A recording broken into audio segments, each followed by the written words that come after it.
અંજારમાં BAPS સ્વામિનારાયણ મંદિર દ્વારા ભવ્ય શોભાયાત્રા યોજાઈ।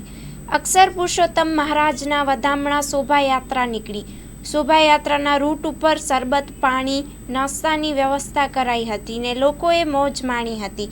અંજાર ખાતે BAPS સ્વામિનારાયણ મંદિરમાં અક્ષર પુરુષોત્તમ મહારાજના વધામણા નિમિત્તે શોભાયાત્રા યોજવામાં આવી, જેમાં સાંસદ વિનોદભાઈ ચાવડા, ધારાસભ્ય ત્રિકમભાઈ છાંગા, વાસણભાઈ આહિર, અંજાર નગરપાલિકા પ્રમુખ વૈભવભાઈ કોદરાણી, કારોબારી ચેરમેન પાર્થભાઈ સોરઠિયા, શાસક પક્ષ નેતા નિલેશ ગોસ્વામી, જિલ્લા ભાજપ પ્રમુખ દેવજીભાઈ વરચંદ, વસંતભાઈ કોદરાણી, હિતેનભાઈ વ્યાસ, ડેનીભાઈ શાહ, કિશોરભાઈ ખટાવના હસ્તે અક્ષર પુરુષોત્તમ મહારાજનું પૂજન, શાંતિ પાઠ, કંકણ બંધન, સરસ્વતી વાંચન અને શ્રીફળ વધેરી પ્રારંભ કરાયો હતો।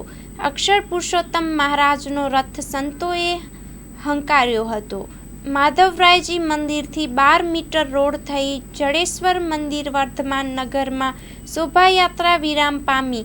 અહીં ઠાકોરજીની આરતી કરાઈ હતી। શોભાયાત્રામાં અંજાર, ગાંધીધામ, ગુણાતીત, તીતપુર, યોગીનગર, ભુજ સહિતના ગામોના હરિભક્તો, ભાવિકો જોડાયા હતા। બંદોબસ્તમાં ગોઠવાયેલ પોલીસ કર્મચારીઓ પણ ઠાકોરજીને પૂજન કરી પુષ્પ પધરાવી ઠાકોરજીનો રથ હકાર્યો હતો। શોભાયાત્રાના રૂટ ઉપર શરબત, પાણી અને નાસ્તાની વ્યવસ્થા કરાઈ હતી। બાલિકા યુવતી મહિલા મંડળના 45 કાર્યકરો દ્વારા નાસિક ઢોલની રજૂઆત કરાઈ હતી। બાલિકા વિવિધ વેશભૂષા ધારણ કરી ભારતીય સંસ્કૃતિનો પરિચય આપ્યો હતો। રાત્રિના કીર્તન આરાધનાનો પણ કાર્યક્રમ યોજાયો હતો, જેમાં રાજકોટ મંદિરના સંતો યુવકોએ કીર્તનો રજૂ કર્યા હતા।